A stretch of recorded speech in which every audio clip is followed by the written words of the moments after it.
সালাম। আপনারা কখনো একটা জিনিস ভেবেছেন যে আমাদের প্রিয় নবীজিকে নিয়েই কেন এত কটূক্তি করা হয়? মুহাম্মদ সাল্লাল্লাহু আলাইহি ওয়াসাল্লামকে নিয়েই কেন কটূক্তি করা হয়?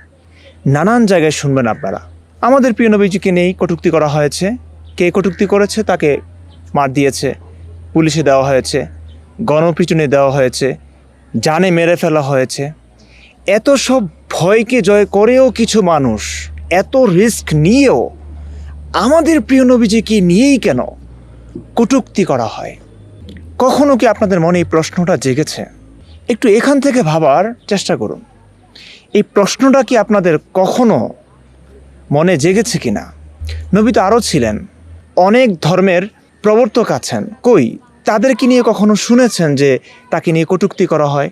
কখনো শুনেছেন যে খ্রিস্ট ধর্মের প্রবর্তক ঈসা আলাইহিস সালাম, তাকে নিয়ে কখনো কটূক্তি করা হয়েছে? শুনেছেন কেউ ঈসা আলাইহিস সালামকে নিয়ে কটূক্তি করতে গিয়ে মার খেয়েছে? শুনবেন না। ইহুদি ধর্মের প্রবর্তক মুসা আলাইহিস সালাম, কোরআনে তার নাম এসেছে, মুসা আলাইহিস সালামের জীবনী সংরক্ষিত আছে।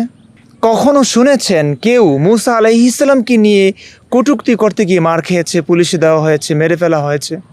শুনবেন না। একেশ্বরবাদী যতগুলো ধর্ম আছে প্রত্যেকটা ধর্মের মূল হচ্ছেন হজরত ইব্রাহিম আলাইহিস সালাম। কখনো আপনি শুনেছেন কি না যে ইব্রাহিম আলাইহিস সালামকে নিয়ে কেউ কটূক্তি করেছে, নারী কেলেঙ্কারির কথা কেউ বলেছে? শুনবেন না। যত কটূক্তি, কটু বাক্য কিংবা নারী কেলেঙ্কারি, চরিত্রহীনতার কথা আপনারা শুনে থাকবেন শেষ নবী, আমাদের প্রিয় নবী হজরত মুহাম্মদ সাল্লাল্লাহু আলাইহি ওয়াসাল্লামের ব্যাপারে। কিন্তু কেন? কখনো কি আপনাদের এই প্রশ্নটা জেগেছে যে যেই কটূক্তির কারণে মার খাচ্ছে কিছু মানুষ, যেই কটূক্তির কারণে কিছু মানুষের জীবন যাচ্ছে, কিছু মানুষ জেলে যাচ্ছে, সেই কটূক্তির ভাষাটা কি? সে কি আসলে বলেছিল আমাদের প্রিয় নবীজিকে নিয়ে? মিডিয়াতে আপনারা এটা শুনবেন যে অমুকে কটূক্তি করতে গিয়ে ঢাবি শিক্ষার্থী বহিষ্কৃত হয়েছে, কেউ জেলে গিয়েছে, বাবা ছেলেকে পুলিশ ধরে নিয়ে গেছে, এমন অনেক কিছু শুনবেন। কিন্তু কখনো কি আপনাদের মনে এই প্রশ্নটা জাগেনি যে কি কটূক্তি তারা মুহাম্মদ সাল্লাল্লাহু আলাইহি সাল্লামকে নিয়ে করেছিল? কটূক্তির ভাষাটা কি এবং কোথা থেকে এই কথাগুলো সে বলছে, কেন বলছে? সে কি মিথ্যা বলছে নাকি সত্য বলছে? কখনো কি এই প্রশ্নটা জেগেছে? মানুষ ধর্মের ক্ষেত্রে এত অন্ধ কেন হয়? যদি এই দুটি প্রশ্ন আপনার মনে জাগতো, তাহলে আমার মনে হয় না দুনিয়াতে মুহাম্মদ সাল্লাল্লাহু আলাইহি সাল্লামকে নিয়ে কটূক্তি করবার কারণে কেউ মার খেত। কারণ প্রত্যেকটা মানুষ আপনারা বুঝে যেতেন যে আসলে নবীকে নিয়ে যে কটূক্তি করা হয়, কটু বাক্য করা হয়, নারী কেলেঙ্কারির কথা বলা হয়, এগুলো একটাও মিথ্যা কথা না, সবগুলোই সত্যি, সবগুলোই কোরআন হাদিস থেকে পাওয়া। দেখুন, ইসলামের যত সমালোচক ছিলেন 1450 বছর ধরে নবীর যুগ থেকে নিয়ে, সমস্ত সমালোচক বিরুদ্ধচারণকারীদেরকে নির্মমভাবে মেরে ফেলা হয়েছে। এখনও যারা নবীকে নিয়ে কিছু কথা বলছে, কটূক্তি করছে, তাদেরকেও কিন্তু মেরে ফেলা হচ্ছে, মব জাস্টিসে মারা হচ্ছে, পুলিশে দেওয়া হচ্ছে, তাই না? কিছু মানুষ তো নবীকে নিয়ে কথা বলবার কারণে শেষ হয়ে গেছে, জীবন শেষ হয়ে গেছে। তারপরেও কিন্তু মানুষ থেমে থাকছে না। এত রিস্ক নিয়ে কেন? কেন কথা বলছে আমাদের প্রিয় নবীজিকে নিয়ে? কেন? শুধু এই প্রশ্নটা জাগান অন্তরে এবং একটু ঘাটাঘাটি করুন। যতগুলো কথা বলা হয়, নবীকে নিয়ে যা বলা হয়, সবই সত্যি এবং প্রাসঙ্গিক। অন্যান্য নবীকে নিয়ে কথা বলা হয় না কেন? শুধু এই প্রশ্নটা করলে আপনি এর উত্তরটা পেয়ে যাবেন। আপনি দেখুন, মূসা আলাইহিস সালাম পুরো জীবনে একটা বিয়ে করেছেন। ঈসা আলাইহিস সালাম পুরো জীবনে বিয়ে করেননি। একেশ্বরবাদী ধর্মের মূল হচ্ছেন হজরত ইব্রাহিম আলাইহিস সালাম। হজরত ইব্রাহিম আলাইহিস সালাম কয়টা বিয়ে করেছেন? কয়টা? সারা, হাজেরা, সারাকে প্রথম বিয়ে করেছেন। সারার বাচ্চা হচ্ছিল না, সারা নিজেই তার বাচ্চা হয়নি বলে বাচ্চার জন্য, সন্তানের জন্য, ভবিষ্যতের জন্য তিনি হাজেরাকে গিফট দিয়েছেন, উপহার দিয়েছেন স্বেচ্ছায়। হাজেরাকে বিয়ে করেছেন। তারপর সারার মৃত্যুর পর ইব্রাহিম আলাইহিস সালাম আরেকটা বিয়ে করেন, যেটা ইসলামিক ইতিহাস থেকে পাওয়া যায়। কন্তুরা বা কতুরা নামে একজন মহিলাকে বিয়ে করেন। 3 জন, তাও একসঙ্গে না, এক স্ত্রীর মৃত্যুর পরে। অন্যান্য নবীদের ক্ষেত্রে আপনি কটূক্তি শোনেন না, কারণ তাদের জীবনে এমন কিছু ছিল না। আমাদের প্রিয় নবীজির ব্যাপারে শুনছেন কারণ তার জীবন জুড়ে শুধু বিয়ে, ওই বাগানে বাগানে চিপায় চিপায় গিয়ে তিনি বিয়ে করেছেন। অস্বীকার করতে পারবেন? সহিহ হাদিসের কথা, কোরআনের কথা, তার জন্য মহাবিশ্বের মহা ক্ষমতাধর আল্লাহ এতগুলো বিয়ে দাসী থাকবার পরেও তার জন্য আল্লাহ তাআলা বিশেষ একটি বিধান দিয়েছেন, যেটি উম্মতের জন্য না। সেই বিশেষ বিধানটি কি জানেন?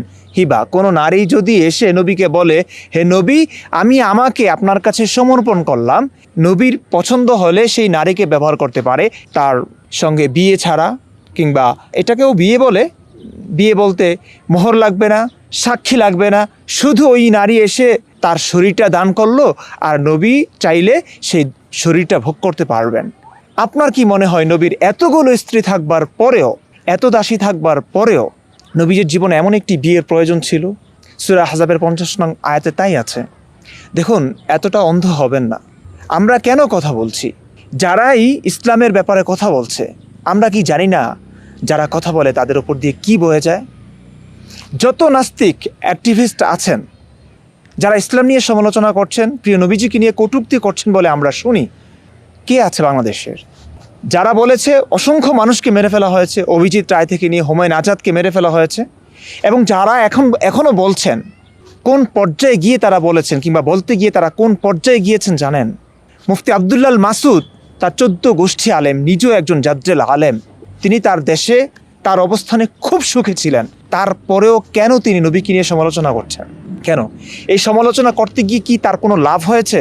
হয়নি। দেশ থেকে বিতাড়িত হতে হয়েছে, তাকে মারতে চেয়েছে, মৃত্যুর দ্বারপ্রান্তে পৌঁছতে পারেনি, সে দেশ ত্যাগ করেছে। তার সন্তান সন্ততি আছে, স্ত্রী আছে, পুরো সংসার রেখে, বাচ্চা কাচ্চা রেখে, স্ত্রী সন্তান রেখে অন্য একটা দেশে যাযাবরের মতো জীবনযাপন করছেন আজকে প্রায় 8-9 বছর ধরে। এটা কি জীবন? আসিফ মহিউদ্দিন ভাই বলছেন নিজের দেশে যেতে পারছেন না, তিনি বলছেন তিনি কিন্তু কোপ খেয়েছেন, কোপ। আসাদ ভাই, উনিও মাদ্রাসার ছাত্র, একটা সময় মাদ্রাসায় ছিলেন, মুসলিম পরিবারের সন্তান, নাস্তিক আসাদ ভাই, তিনিও কি জেলে যাননি? তাকেও কি মারতে চায়নি মানুষ? এগুলো আপনারা জানেন। এত রিস্ক নিয়ে কোন পাগল নবীকে নিয়ে কটূক্তি করতে যাবে আপনি বলুন তো? আসল ঘটনা হচ্ছে, ইসলামী ইতিহাস জানবার পরে, নবীর এই সমস্ত ব্যাপার, পার্সোনাল ব্যাপারগুলো জানবার পরে একজন সুস্থ মস্তিষ্কের মানুষ, নীতি নৈতিকতা সম্পন্ন একজন মানুষ মেনে নিতে পারে না। তখন নৈতিক দায়িত্ব থেকেই মানুষকে সতর্ক করে, সচেতন করে। এই কথাটুকু যেদিন বুঝবেন, সেদিন পৃথিবীতে শান্তি আসবে। আমি আর কিছু বলছি না, শুধুমাত্র আমার কথাগুলো একটু এখান থেকে না, ইমোশন থেকে না। ব্রেন কি এখানে থাকে? আমি জানি না, মাদ্রাসায় পড়ে আসলে বিজ্ঞান টিজ্ঞান তেমন একটা জানি না। এখান থেকে একটু ভাববেন। আমি আপনাদের শত্রু নই। আজকে আমাকেও মারতে চাওয়া হয়েছে, আমিও পরিবারের কাছে নেই, যাযাবরের মতো জীবনযাপন করছি। আমি জানতাম সব কিছুই আমাকে মেরে ফেলা হবে এই প্রশ্নগুলো করলে। আমার অবস্থা ওই হুমায়ুন আজাদের মতো হতে পারে, অভিজিৎ রায়ের মতো হতে পারে, রাজীবের মতো হতে পারে। আজও যারা কত মানুষ বলছে, হিন্দু, মুসলিম, আস্তিক, নাস্তিক, জ্ঞানী গুণী সকল মানুষ মিলে কেন নবীকে নিয়ে কটূক্তি করছে? কত রিস্ক নিয়ে করছে? কি, কোন স্বাদে, কোন আনন্দে? আনন্দ তো না। একটু ভাবুন, জাস্ট কোরআন হাদিসটা পড়ুন। দেখুন, আমরা কোরআন হাদিস পড়ার কথা বলি, বুঝে শুনে পড়বার কথা বলি, কিন্তু যত নাস্তিক আছেন আপনারা দেখবেন, আলেমদের কাছে যান, আসিফ মহিউদ্দিন ভাই প্রতিনিয়তই আলেমদেরকে চ্যালেঞ্জ দিচ্ছেন, আহ্বান জানাচ্ছেন যে আপনারা আসুন, ইসলামটা আমাদেরকে বুঝিয়ে দিন, এই প্রশ্ন আছে, ইসলামের এই সমস্যা আছে, চলুন আলোচনা করি কোরআন হাদিস থেকে। নাস্তিকরা প্রতিনিয়ত আহ্বান জানাচ্ছে, কিন্তু কোনো আলেম তাদের সঙ্গে বসতে চাচ্ছেন না। কেন? নাস্তিকরা প্রতিনিয়ত বলছে কোরআন হাদিস বুঝে বুঝে পড়ুন, কোরআন হাদিস বুঝে বুঝে অর্থসহ পড়ুন, পুরো ইতিহাস জানুন, তারপর আপনি যদি মানতে চান ধর্ম, মানুন, আপনার ব্যাপার। কিন্তু আলেমদের কাছে যান, তারা বলবে যে নাস্তিক আসিফ মহিউদ্দিনের লাইভ শুনবেন না, তাদের কথা শুনবেন না, ইমরান বিন বশিরের কথা শুনবেন না। আমি নাস্তিক না, তারপরেও প্রত্যেকটা কথা কোরআন হাদিসের বলছি, তারপরেও মুফতি আবদুল্লাহ মাসুদের কথা শুনবেন না, আসাদ মহিউদ্দিনের ভিডিও দেখবেন না, এমনটাই বলবে তারা। মাথায় কি একটু ঢুকছে না? বিবেককে কতটা বিসর্জন দিলে আপনারা বুঝবেন? কতটা?